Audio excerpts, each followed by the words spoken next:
The last time I spoke to my dad, he was sitting in his recliner with the game on mute, and when I asked if he was all right, he just said, "I don't know what to say to you anymore." I thought it was just another bad day, but now I can't unhear how final it sounded. The last time I saw my dad alive, he was sitting in his recliner with the game on mute. I didn't realize it then, but something about the way he looked didn't feel right. It was a Sunday afternoon. I had come by to check the sink for my mom. She texted the day before saying it had been dripping for weeks and she finally got tired of putting a bowl under it. I was already in a bad mood. Work had been draining, and honestly, visiting them always left me with this weird heaviness I couldn't explain. When I walked in, the house smelled like lemon cleaner. My mom had always kept things spotless, but after she retired it felt like she cleaned just to have something to do. She said hi from the kitchen. I waved, went to the sink, and started fiddling with the wrench I kept in the trunk. My dad didn't say anything when I came in. He was in his usual spot, that beat-up recliner we used to joke about burning when he wasn't around. The leather was worn out in patches, and one of the arms had this faint ring where he used to rest his coffee every morning. TV was on, but no sound. Some college football game. He wasn't even looking at it, just staring. I worked under the sink for maybe 15 minutes.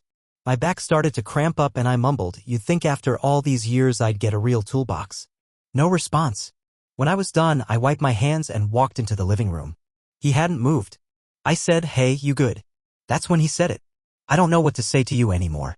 Just like that. No build-up. No emotion. Just like he was reading it off a page.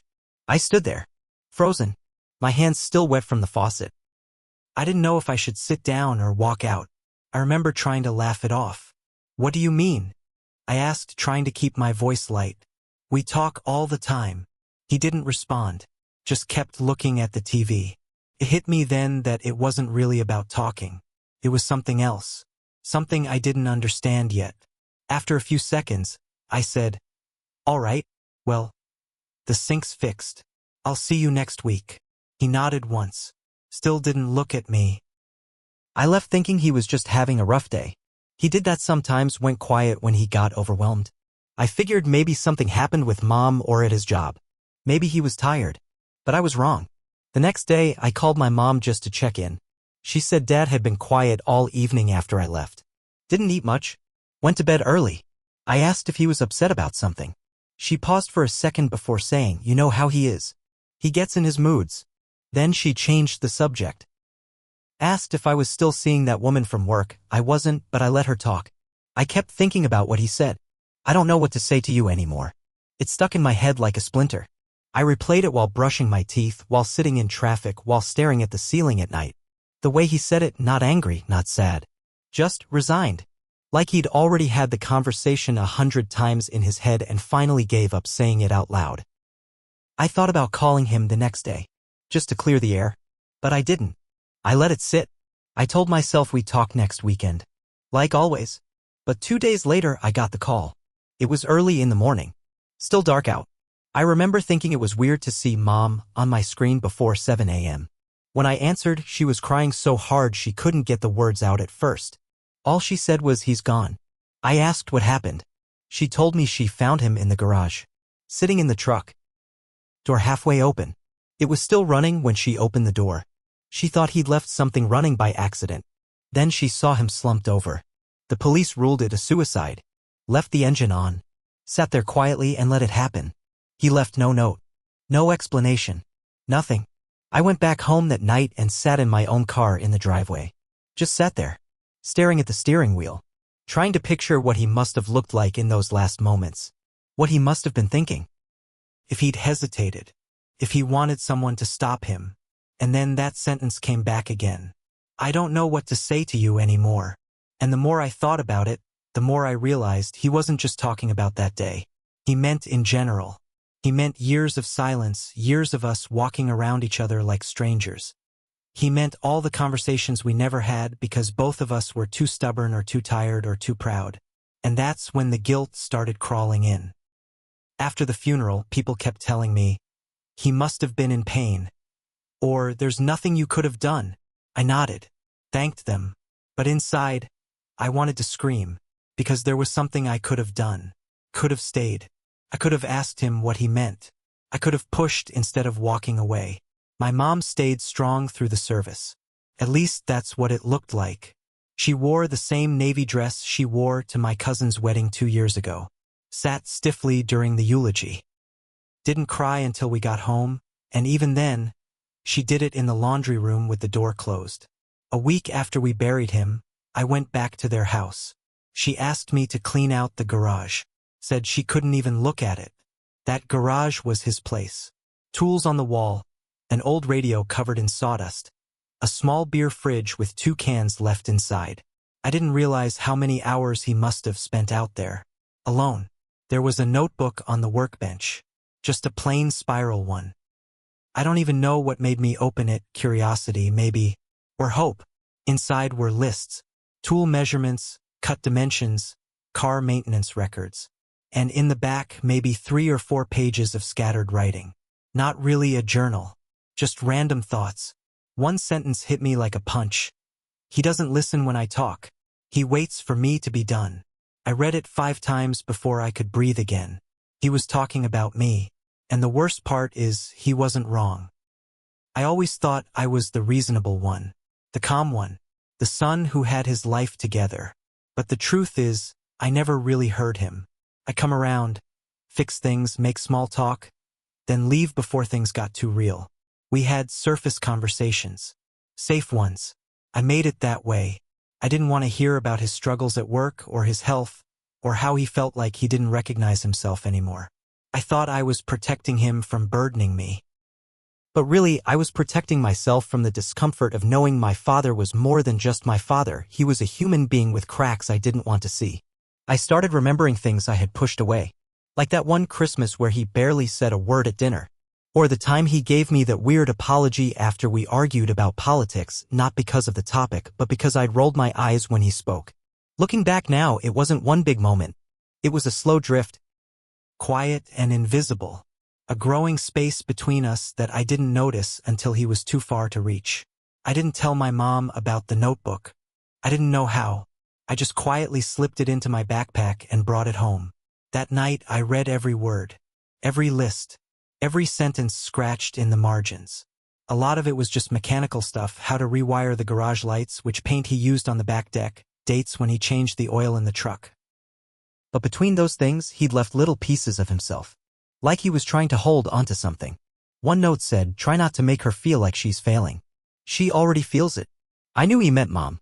Another one, "Don't talk about pain. It makes them uncomfortable." And the shortest one, "If I disappeared, would they even notice right away?" That one stayed in my chest like a stone. I started going back over the last few years in my head, trying to spot the signs. They were there. Of course they were. Like the way he started calling less. Or how he'd ask a question and then check out halfway through my answer. I used to think he was just distracted or tired. I never stopped to ask why he looked that way. Never thought that maybe he needed me to ask. And then there was something else. A voicemail I had forgotten about. From 3 months before he died. I'd missed his call and never listened to the message, just saw his name and texted back later. I found it in my deleted folder. "Hey, just wanted to check in. No real reason. Call me when you get a sec." That was it. 30 seconds. His voice sounded tired. Like he was trying to sound normal but couldn't quite pull it off. I sat there listening to it over and over. It hit me how rare that was. He never used to say, "Just wanted to check in." That wasn't him. That was someone trying to connect and not knowing how. And I missed it. That's what I keep coming back to. Not the funeral. Not the garage. But that 30-second message. That attempt. That quiet little thread he put out there, hoping I might grab it. But I didn't. I texted back something like, "Hey, all good. We'll call you this weekend." And then I didn't. A few weeks after the funeral, I went to see my uncle, Dad's younger brother, Rick. They weren't especially close, or at least I didn't think they were. But something about Rick had always reminded me of Dad. The same tired eyes. The same habit of rubbing his hands together when he didn't know what to say. We sat in his backyard, sipping beer out of plastic cups. It was cold. There was a grill cover flapping in the wind, but neither of us mentioned it. Rick said I didn't think he'd actually do it. I looked over. "What do you mean?" He took a long sip and said he mentioned it once. Just in passing. A year ago. After one of your fights. That stopped me. I said, wait, what? He told you. Rick nodded slowly. We were in the shed, fixing the fence. He said, I feel like I'm invisible in my own house. My kid looks at me like I'm some outdated machine that's always in the way. I laughed at the time, thought he was being dramatic. Then he said, real quiet. Sometimes I wonder if it'd just be easier to stop showing up. He looked at me. I didn't think he meant it like that. But after he died, it just kept coming back to me. I didn't say anything. Couldn't. Rick shook his head. We're not built to say things straight, you know? Not in our family. Your dad wasn't gonna come out and say, I'm hurting. He was gonna joke about the truck, talk about the weather, maybe drop a hint if he was feeling brave. That night, I went home and sat in the dark. No music. No TV. Just me and the weight of all the things I never asked him. I kept thinking about that last conversation. About how final it sounded. How I missed it in the moment. But now I was starting to realize it wasn't just about that day. It was a slow erosion. Years of silence, of pride, of everyone in our family being too scared to be vulnerable. Too scared to say, I'm not okay. And I started to wonder how many of us are out there right now on mute waiting for someone to notice we've stopped talking? A couple months after the funeral, Mom finally asked me to help clean out the attic. She'd been avoiding it. Said she didn't know what was up there anymore. But I think she just didn't want to run into his things.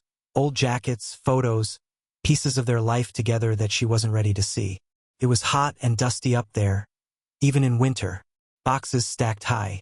Most of it was junk. Holiday decorations, tangled cords, broken picture frames we never bothered to fix. But one box was different. It wasn't labeled, just sealed with blue tape. Inside were photos. Hundreds of them. Some I remembered. Me as a kid holding a fishing pole, him standing behind me, both of us squinting in the sun. But a lot I'd never seen before. Candid shots. Him in the garage, him mowing the lawn, him laughing with Mom in the kitchen. Like someone had been following him around, quietly documenting the ordinary moments. And then there was a letter. Folded in half, no envelope. My name on the outside. It wasn't dated, but the paper was worn like he'd handled it a lot. It started like this. If you're reading this, it means I couldn't say it out loud. That first sentence broke something in me. He wrote about how hard it had been to talk to me over the years. Not because he didn't love me, but because he felt like he didn't know how to reach me anymore. He said he knew I had good intentions, that I was busy, successful, trying to do things right. But that sometimes I treated him like he was in the way. Like I was just waiting for him to finish so I could go back to my life. He ended it with something I'll never forget. I didn't need you to fix anything. I just wanted to be someone you'd sit with even when there was nothing to say. I read that line over and over, and each time it hit harder. All those years I thought I was being efficient. Respectful. Staying out of his way. But he didn't want space. He wanted connection. He wanted me to see him not as a chore, not as a relic, but as a father who still needed his son. And I missed it. Completely. People keep asking me how I'm doing, and I say the usual things, taking it day by day, just trying to stay busy. But the truth is, I don't know how to carry this. I keep thinking about that moment in the living room, the game on mute, him staring at the screen. I thought he was just tired. I thought we had time. And now every time I sit in silence, I wonder if he knew I wouldn't come back that week. If that was his way of saying goodbye without having to explain. Because now, no matter how much I want to, I can't ask him what he meant, and I can't tell him I finally heard him.